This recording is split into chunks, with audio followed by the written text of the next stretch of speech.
So, I didn't watch All Out tonight or yesterday because of the fact that, well, one, I could afford it, but I didn't want to chance it. I already bought the Elvis movie digitally for my mom, so I didn't want to add another $50 onto that. Also, I kind of figured that things were not really going to change that much. Pretty much, there was going to be outcomes that we kind of knew was coming, some that we didn't see coming, but we kind of knew it was coming. I mean, I thought, honestly, Athena, the former Ember Moon, was going to win tonight or yesterday against Jade Cargill, but that didn't happen. They put Jade over and apparently was described as a quick match. So, obviously, they're still building up to that or something. I don't really know. I don't know if maybe the theme is going to be every time she cosplays as a certain superhero or character, she gains a special power. Like, last night she cosplayed as She-Hulk and thus won the match. So I don't know if maybe they're going to play into that. Like every time she cosplays, she becomes, and dresses up as a different character, that she becomes unstoppable. She's just basically given a new power or something. And maybe Jade might call out about that. Maybe Jade might say, not Jade, but Athena, maybe Athena will call out by that, saying, hey, why don't you be yourself and face me instead of acting like some kind of superhero? Or whatever the case is. Anyway, yeah, that was one thing, we didn't expect. But everything else pretty much, and then Jungle Boy not even having a match against Christian because Luchasaurus turned on him, chokeslammed him off the ramp of the stage, so... And obviously they're still building to that. They still want to give that time a little bit more time to I guess you could say, boil to a point to get to a match that's necessary for it. So, there were a few things that didn't go as we thought, and there were some things that did. So, that's pretty much that. But the one thing that people were talking about was what happened afterwards, and that was with the media scrum. First of all, we knew, before I get into that, we all knew MJF was coming back. We just didn't know how he was going to come back. Obviously, he came back, into the sky wearing a devil mask with, I guess, a group of people helping him out. And then he revealed who he was at the end because he was given the casino chip that's making him the winner of the Battle Royal as the Joker. So yeah, he obviously is back and he's been given the money that he wants, or the pay that he wants and feels he believes, but he's not going to have his contract extended. And maybe he's got other perks given to him even during his time remaining with the company. But we'll see. We'll see how that plays out going forward. But it's what happened at the end. And I'm not talking at the end of the show with that, but I'm talking at the end with the Media Scrum conference. In case you guys don't know, and I'm sure you do, certain wrestling promotions like WWE and AEW and even Impact have these media scrum, and New Japan, most notable for this as well, have these little media conferences, scrums, if you will, kind of like what MLB and NFL and NBA have after their games, where they talk to the press and kind of, answer questions and stuff. Well, CM Punk was part of this one because he had regained the championship from Jon Moxley. And a lot of people were talking about this media scrum because of what he said. And basically, long story short, CM Punk went off again. He went off. I don't know if it's legit, if it's a work, but if it's usually part of the media scrum, it's more legit than a work. We can pretty much say that because there's always they break character and things and all that. They kind of get along, or at least try to. So I don't know if this is truly legit or part of a work. It sounds like it's more legit because, again, it was part of the media scrum. But he went off. CM Punk, Phil Brooks, went off on the EVPs of AEW and on other people as well. And I'm not going to react to it like just Alex or some others are, but I'm going to read off a bit of a transcript that I got courtesy of... I think what it was, I think it was bleedingcool.com, and this was a transcript posted by Jude Terror yesterday after the meeting, today being the 5th, so it was posted today. Because the show went on long. It was 15 matches, 4 on the pre-show and 11 on the main. But anyway, this is the transcript, and this is a long transcript. This is like, God, 4 pages worth of a transcript. They also describe a lot of what was going on during the transcript. But this is what Punk had to say. This is what Punk had to say when he came on, came into the media scrum, came onto the podium and everything, and sat down next to Tony. This is what he started off by saying, and I quote, okay, let me reread that. This is what CM Punk said as soon as he sat down to answer questions at the media scrum. He said, and I quote, "When you did improv, who'd you do improv with? Okay, so you fancy yourself a journalist. Would you say you're friends with Scott Colton? So you're not friends with him. Oh, wow, that makes 2 of us." So in other words, he's still kind of showing some bitterness towards Colt Cabana, who I've met.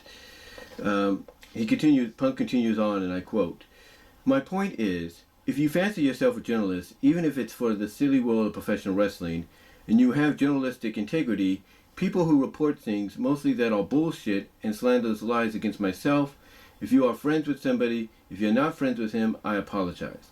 But you should probably disclose who you're friends with." In other words, what he's saying is, hey, you should basically tell people, hey, I'm friends with this person, but I am, a journalist doing my job, so, that way they can say yay or nay to an interviewer giving you information. Now, Jude Terra, a Bleeding Cool, basically said, or described the fact that that's how the media scrum after AEW All Out began on YouTube, with Punk speaking to a reporter who can't really be heard on the broadcast, apparently responding to a question about the wrestler who goes by the name Colt Cabana. Cabana used to be friends with Punk, but after being co-defendants in a lawsuit filed by a WWE doctor after comments Punk made on Cabana's podcast turned to Punk and Cabana suing each other. They fell out. Cabana worked for AEW before Punk came on board, and rumors on the dirt sheets suggested that after Punk was hired, Cabana wasn't going to be renewed until some wrestlers spoke up for Cabana backstage. Punk was not a fan of those rumors, which he apparently believes come from former AEW World Champion Hangman Adam Page and his friends the Elite, who are also executive vice presidents and co-founders of AEW, but we'll get to that in a bit. Now, continuing on with what Punk said during the media scrum, this is CM Punk talking. He said, and I quote, "I haven't had anything to do with Scott Colton in almost a decade, probably wanting nothing to do with him even longer than that. It's fucking unfortunate that I have to come up here and speak on this. I'm on my time, and this is a fucking business. Why I'm a grown-ass adult man, and I decide not to be friends with somebody is nobody else's fucking business. But my friends, if I fall backward, will catch me. Scott Colton, I felt, never would have. My problem was I wanted to be a guy, let me read that. My problem was I wanted to bring a guy with me to the top that did not want to see me at the top, okay? Call it jealousy, you call it envy, whatever the fuck it is. My relation, let me get to it. My relation with Scott Colton ended long before I paid all of his bills." Continuing on.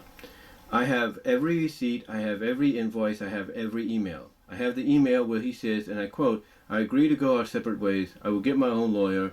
You do not have to pay anymore.' That's an email that I have. The only reason the public did not see is because when I finally had to countersue him through discovery, we discovered he shared a bank account with his mother. That's a fact. And as soon as we discovered that fact, and we subpoenaed old Marcia, he sent the email, 'Oh, can we please drop all this?'"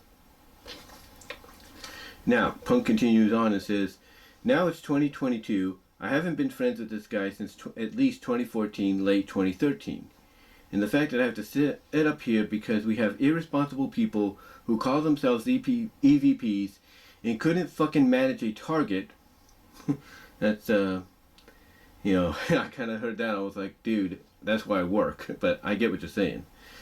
But continuing on, he says, Now it's 2022. I haven't been friends with this guy since at least 2014, late 2013. And the fact that I have to sit up here because we have irresponsible people who call themselves EVPs and couldn't fucking manage a target, and they spread lies and bullshit and put into a media that I got somebody fired when I have fuck all to do with him, want nothing to do with him, do not care where he works, where he doesn't work, where he eats, where he sleeps, and the fact that I have to get up here and do this 2022 is fucking embarrassing.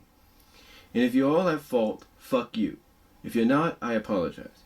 But what did I ever do in this world to deserve an empty-headed, fucking dumb fuck like Hangman Adam Page to go out on national television and fucking go into business for himself? For what? What did I do? Dave? I guess he was talking to Dave Meltzer, or mentioning Dave Meltzer. What did I ever do? Didn't do a damn thing. Now they do mention that, as you watch the media scrum, Punk was gratuitously drinking beers, we assume it's beers, and munching on multiple pastries from a Chicago bakery while trashing his co-workers. Now they do mention that a few weeks ago at Quake by the Lake, Punk returned from injury to kick off a feud with Jon Moxley, who was crowned interim champion, while Punk was injured. During a promo on Moxley ahead of his first match on Dynamite, Punk called out Hangman Adam Page in the ring, something that wasn't in the script, making Page look like a coward for not coming to the ring, which he couldn't do because it wasn't in the script. That kicked off weeks of heavy backstage rumor mongering about Punk not getting along with people backstage and potentially being unhappy in AEW.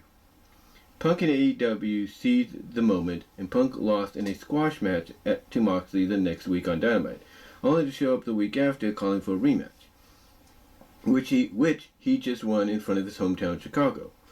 Which he just won in front of his hometown Chicago crowd at All Out. And arguably, all the messy backstage drama made the match even more legendary. Some of the best stories in pro wrestling start out as real life and turn into a work. It's not clear how much Punk is working now and how much is real life. If it is a work, it may be the farthest a major wrestling company has ever gone into that style of storytelling. With the next farthest example, Vince Russo in WCW, not a fondly remembered story. So actually it seems more likely that this is real life. So what they're saying is if Punk and Khan and AEW are working us, then this would mark the first time in wrestling history that any company has gone outside its normal work, working the crowd, working the boys and the girls in the back, I guess you can say standard, to really, get interest in the company, get real interest in the product, to get the viewer numbers back on them. And now Punk continues and asks a reporter, "What's your name, sir?" And he asked the reporter named Nick. And then he said, "F the Pittsburgh Penguins. What are you doing, man? What are you doing?"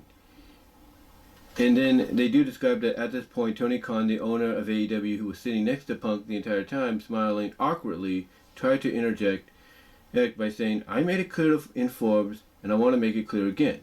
But Punk interrupted him by saying this, and this was CM Punk interrupting Tony Khan. He says, quote, "It's not his position to make it very fucking clear.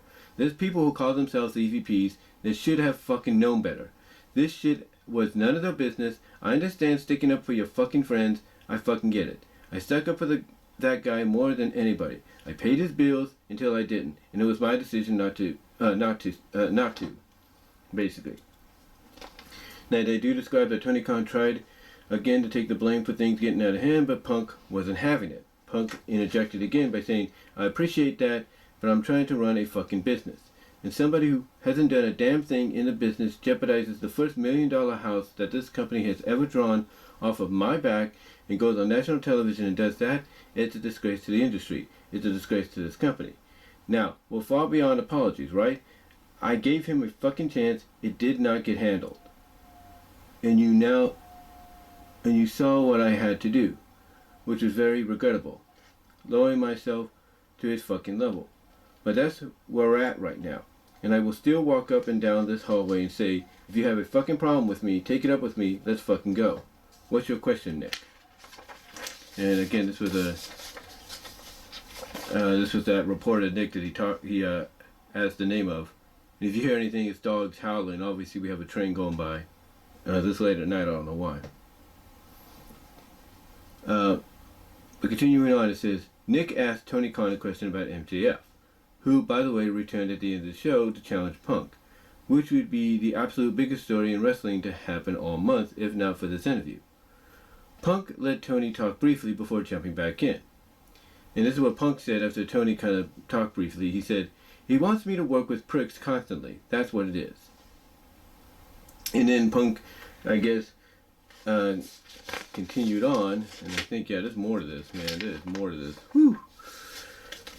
Punk continued on by saying, "Hey, sorry to keep bringing this fucking up, but I've never spoken this word in I don't know how long, so I'm a little fucking pissed off about it. When it came down that he was going to sue me, I asked to talk to him. He refused. I asked for meditation. It was denied. Meditation or mediation or whatever. I asked for mediation. That's what it was. Mediation. It was denied. I offered him money. He said it was not enough. He went ahead with the lawsuit and sued. It's his fucking funeral. I don't care. He shares a bank account with his mother. It tells you all you need to know about what kind of character that is. I appreciate it, Nick. I'm sorry if I'm a little fucking snippy. I'm hurt and I'm old and I'm fucking tired and I work with fucking children." Now, they do go on to describe that Tony Khan tried again to take the blame, and Punk interjected by saying, "We're all learning here, Tony. It's okay." This is from Mindy's Bakery, by the way. It's a great place in Chicago if you like pastries and baked goods. You should go there. They're closed on Monday and Tuesdays, though. Basically putting doing a plug for Mindy's Bakery in Chicago, which I'm sure they appreciated. As a part of this little pipe bomb. Well, maybe not little, but huge pipe bomb. Now, they continue on by saying that Punk chimed in again when someone tried to ask about a related question. I'll tell you, and this is what Punk said, and I quote, "I'll tell you why I'm upset about it. Because if you're an EVP, you don't try to middle your top babyface, try to get your niche audience, that's on the internet to hate him for some made-up bullshit rumor. It really pisses me off. You're stepping on your own dick. I'm trying to make money, sell tickets, and fill arenas. Let me reread that, and I quote. Punk chimed in again when somebody else tried to ask a related question. And this is what Punk said, and I quote, I'll tell you why I'm upset about it. Because if you're an EVP, you don't try to middle your top babyface, try to get your niche audience that's on the internet to hate him for some made-up bullshit rumor. It really pisses me off. You're stepping on your own dick. I'm trying to make money, sell tickets, and fill arenas. And these stupid guys think they're in Reseda. In Reseda. Basically Reseda, California. Which I don't think is not too far from here. I'm not really sure. Punk continues on, and I quote, We have a locker room full of pretty brilliant minds. Jerry Lynn, Dean Malenko, Mark Henry. When I came back and I cut my promo, I thought it was pretty decent. You know what I mean? Kind of blurred the lines a little bit. What's he doing? Crazy Phil. He's going into business for himself. And really, I was just defending myself.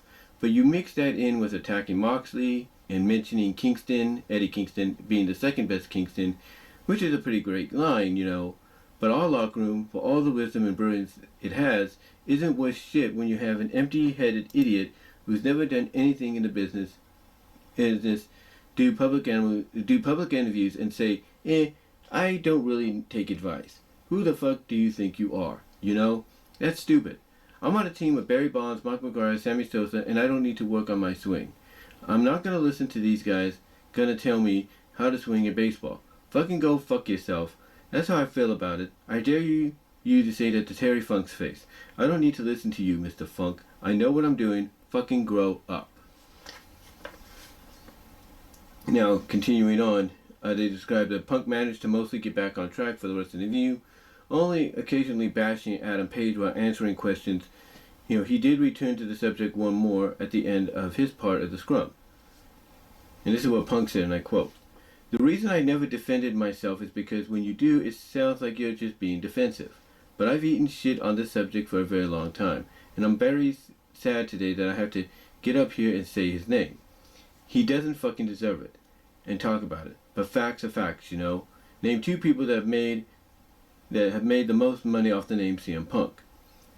I don't think you're there yet. You know, he mentioned this he turned to Tony Khan. He said, I don't think you're there yet, Tony.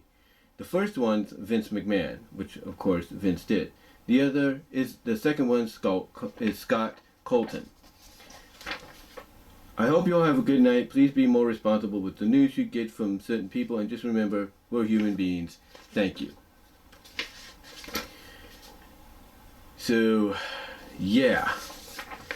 And I think the media scrum I will provide at the end here so you guys can check it out. But yeah, Punk honestly did not hold back, guys. He did not hold back. And again, some people are still wondering if this is kind of a work, and if it is, it's probably one of the biggest works that AEW has ever done. You know, if any wrestling company has ever done, because, you know, now you're taking it outside of the ring, you're taking it into media scrums and all that. And, you know, I know that WWE tried doing something similar with Punk back in 2011, but that didn't last long.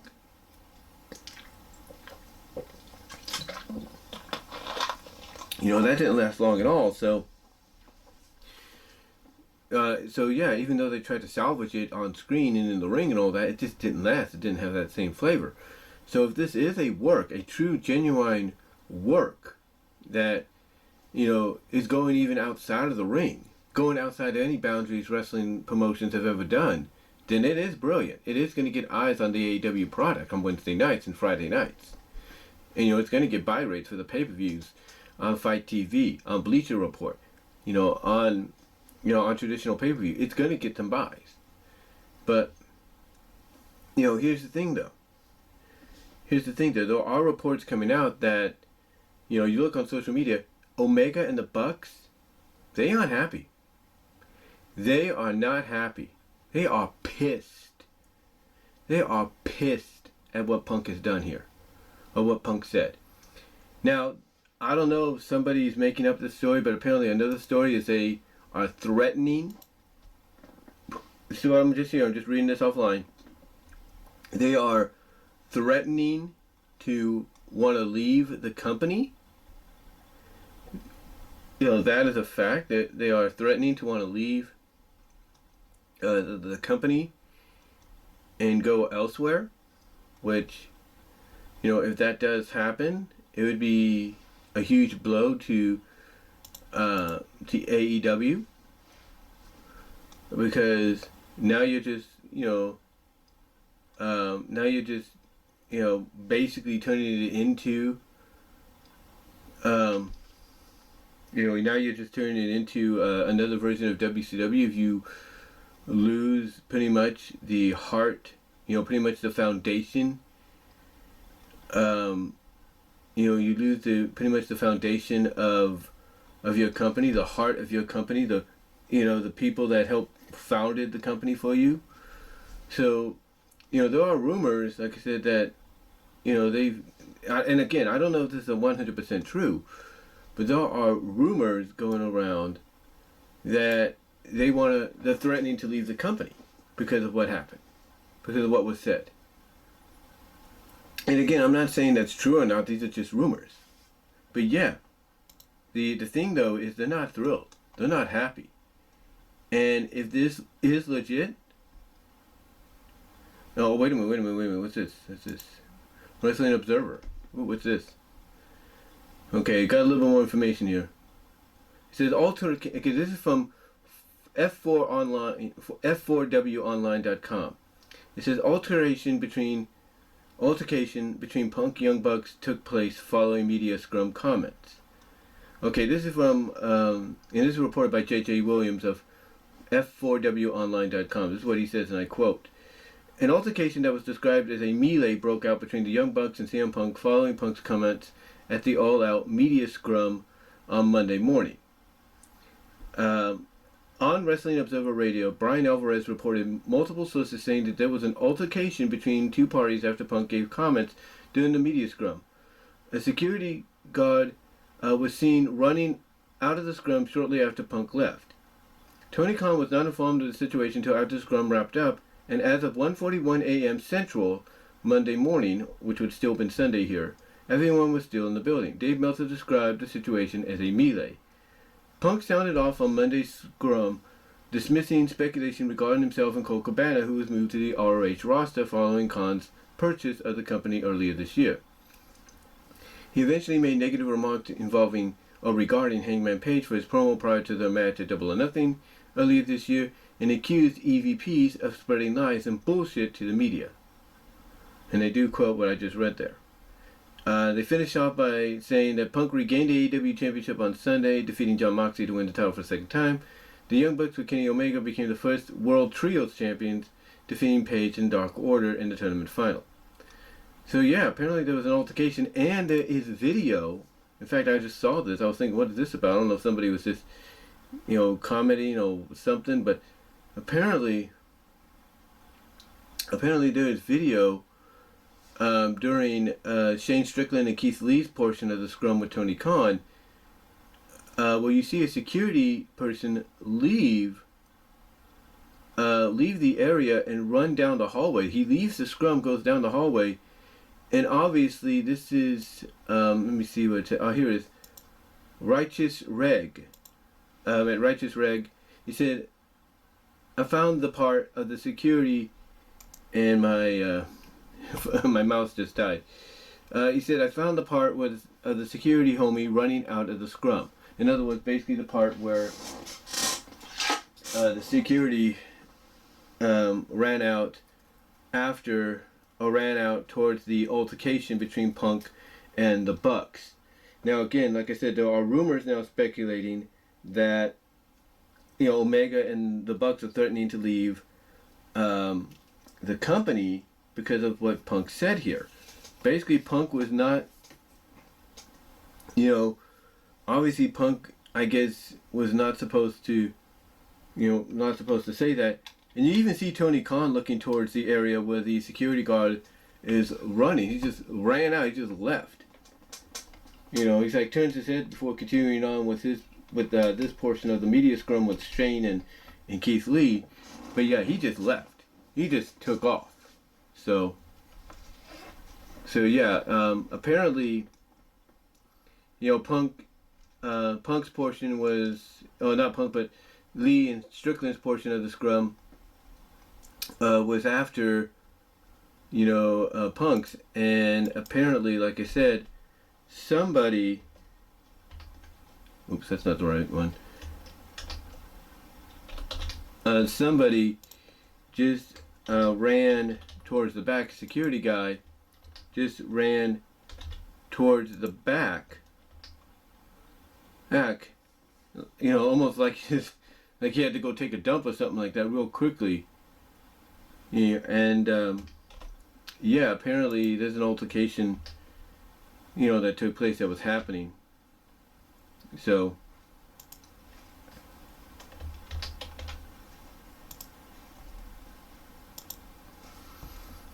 obviously, yeah, that's obviously Punk, I don't know what to say. I mean, I get he's a very opinionated guy, and he it sounds like what he wants to do, and this is just me. This is just me, guys, but it sounds like what Punk wants to do is try to make wrestling, not just AEW, but all wrestling basically, okay, how do I word this? It sounds like what Punk is trying to do is he's trying to make wrestling, pro wrestling, as unscripted as anything. Like, obviously, when he had a brief stint in the UFC, he learned that what made, his time in UFC special, even for the brief time he was there, was everything was unscripted. There was no scripts, there was no bullet points, you just said what came to your mind. So I'm just curious if maybe Punk is doing this because he sees the potential of, hey, if we can make wrestling unscripted, just let people say how they truly feel, even if they have to, bring out their personal agendas with others, then that makes the business even better. And if that's the case, great. Fine, more power to him. That would definitely get eyes on the product. But right now, that doesn't seem to be the case. It's like right now, if you're in wrestling, you gotta stay, tried and true to that old school mentality of, hey, you know it's entertainment, you know it's a soap opera between the ropes, you know that you have to, you know, follow scripts or follow bullet points to get a storyline across, and that's it. So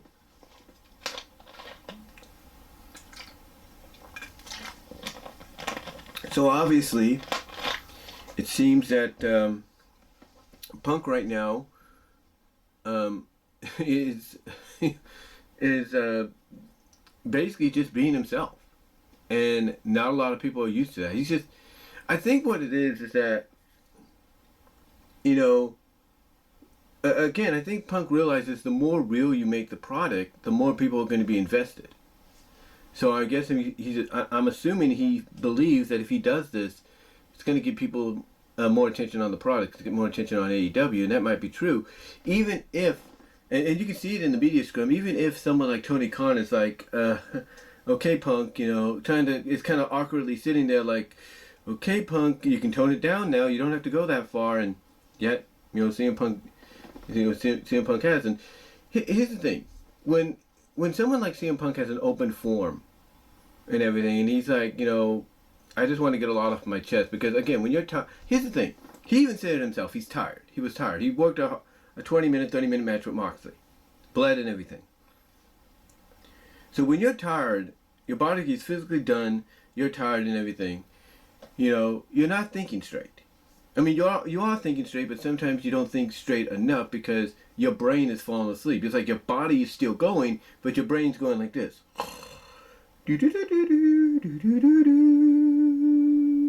So you're not getting your thoughts, you're not focusing on what you should be saying, and you're just going off. You're just saying what's, you know, on your mind, or, you know, what's on your heart or whatever. You're just letting loose. And Punk has been known to do that even obviously if he's not tired. He's been known to let loose.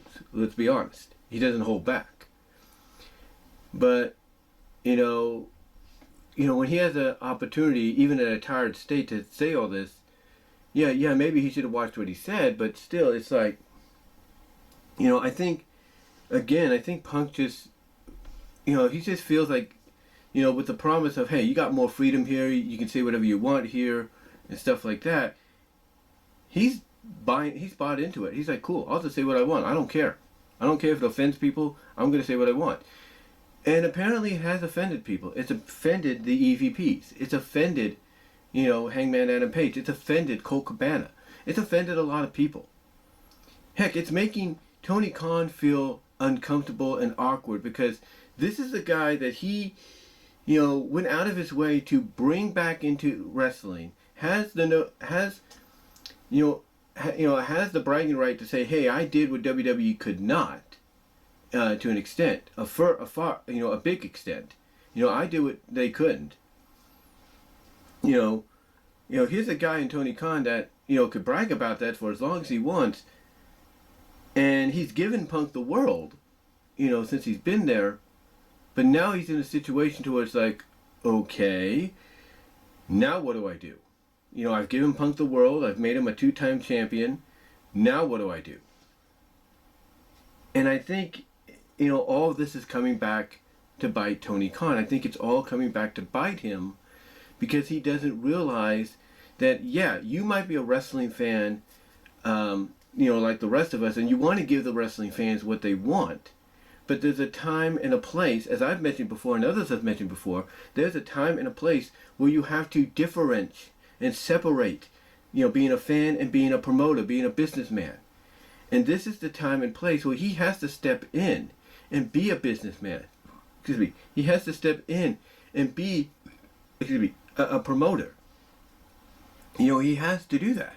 He has to step in, sit CM Punk down, and talk to him and say, Punk, I love you, I appreciate you, I'm glad to have you here, but you can't keep doing this. I mean, yeah, you have free reign to say what you want, but please keep it in the context of the program you're a part of. Don't go off on other people and cause, you know, chaos or, you know, chicanery behind the scenes, because it doesn't help anybody. You know, it doesn't help anybody. It doesn't, you know, make the environment any less chaotic than what people describe it as. That's what he needs to do. He needs to sit down with CM Punk. A group of people need to sit down with CM Punk and say, look, it's like, hey, you have free reign to say what you want, but keep it within the confines of the feud storyline that you're a part of. Now, I've mentioned before that I think Tony Khan, obviously realizing that David Zaslav and Kathleen Finch, but mostly Zaslav, is a fan of unscripted material, maybe that's why he's not really saying much here, because it's like, look, if it makes, it's like, he's probably thinking, look, if it makes my new distributing bosses in Warner Brothers Discovery happy that we're letting people like Punk be unscripted because that's what this new guy is a fan of, then obviously he believes that's going to score him a lot of brownie points. But here's the thing: even though it'll score him a lot of brownie points, it has consequences, and that consequence is it causes a disruption behind the scenes, legitimately, with the rest of the talent, especially those talents that are EVPs. So yeah, I think Tony Khan needs to get Punk alone in a room, or Tony Khan has to have a group of guys with him, get to Punk alone in the room. Like, Punk mentioned them. He mentioned Malenko, he mentioned Mark Henry, Jerry Lynn, maybe he can get Arn Anderson in there. Sit them all down in the room. Sit them all down in a room and talk to Punk and say, look, we're glad you're, speaking out and, saying what you want to say and all that, but we want to remind you that if you're going to do that, please keep it in the confines of the storyline and programming, or storyline and program that you're a part of. Don't don't go off and go into business for yourself. Don't shoot on anybody else that you're not in a feud with or you're in a storyline with. Keep whatever work, shoot, thoughts that you want to say confined within the program that you're a part of with the individual that you're working with. That's what they need to do. They need to sit him down and make that perfectly clear. And then not just him, they need to do that with the entire roster. They need to make it perfectly clear that if you're going to do a work shoot style promo, don't use the opportunity to go into business and get things off your chest that you should have gotten off behind the scenes a long time ago. No. What you need to do is, you're going to do a work shoot promo, leave it in the confines of the program, the storyline, and the in the feud, and with the individual that you're feuding with. Leave it at that. Don't go outside of that bubble, if you know what I mean. Don't go outside of that, because what it does is it causes trouble for you. It causes trouble for us. It causes trouble in the locker room. It doesn't make a very good environment look as good as it should. So yeah, Punk saying what he said here, and then reports of the altercation, and the security guy having to leave the media scrum to go take care of it. It's like, and the fact that there's rumors that Omega and the Bucks are threatening to leave. It's like either, like I said, they gotta sit Punk down and tell him to cool down and stop going into business for himself and just focus on whatever workshoot promo almost he's doing. Focus those into the program and with the person he's in a feud with. Either they gotta do that, and if this is legit, if this is truly legit, or they are doing, or on the other hand, they are doing something that no other wrestling promotion has ever done in history, and that's do the biggest work we have ever seen, any company do, in and outside of the ring, just for certain superstars and the storylines they're going to be involved in. So, whatever the situation is, they got to clear it up. They got to make it clear to all of us of exactly what's going on. Because I can tell you this right now. If it is a big old work that nobody's in on, not even the Bucks and Omega, that's not a good thing. You at least got to let your EVPs know, hey, this is all part of a work. Don't worry. Don't worry about it. It's all part of a work. We're just, but we don't want anybody to know. Let them know at least. Let them know. Let Adam Page know, hey, this is all work. That's it. But, that's up to them. And if they don't say something like that, they don't acknowledge something like that, then obviously this is a legit situation. And Tony Khan, like I said, he's got to basically address this. He and the people that Punk mentioned, from Mark Henry to Dean Malenko to Jerry Lynn, Arn Anderson, whoever else They need to get Punk in a room, talk him down, straighten things out with him. Heck, get freaking Ace Steel in there. Ace Steel, another guy that I've met. Bring him in there. And have him talk to Punk and say, look, I know you like to do all this, but this is not the time. And if you're going to do workshoop style promos or whatever, like I mentioned, they should tell him, keep it within the confines of the program and the person you're working with. Don't go outside of that. And then they need to address that to the entire roster as well, saying, hey, if you're going to do workshoop style promos, keep it within the program and the person within the program and with the person that you're working with during that time. And I think if they do that, that'll make things less chaotic. But yeah, this is really interesting, guys. This is really interesting because I don't know what to think anymore.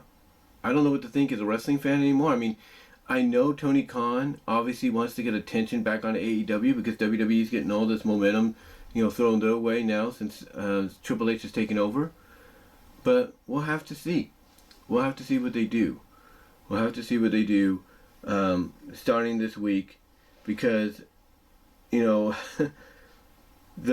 war is on. This war, this competitive war that I've mentioned that Tony Khan is going to be in that he's never been in before, it's on now. It's on, and he has to be ready. He has to be ready to counter whatever Triple H is going to take and throw his way. He's got to be ready to counter that.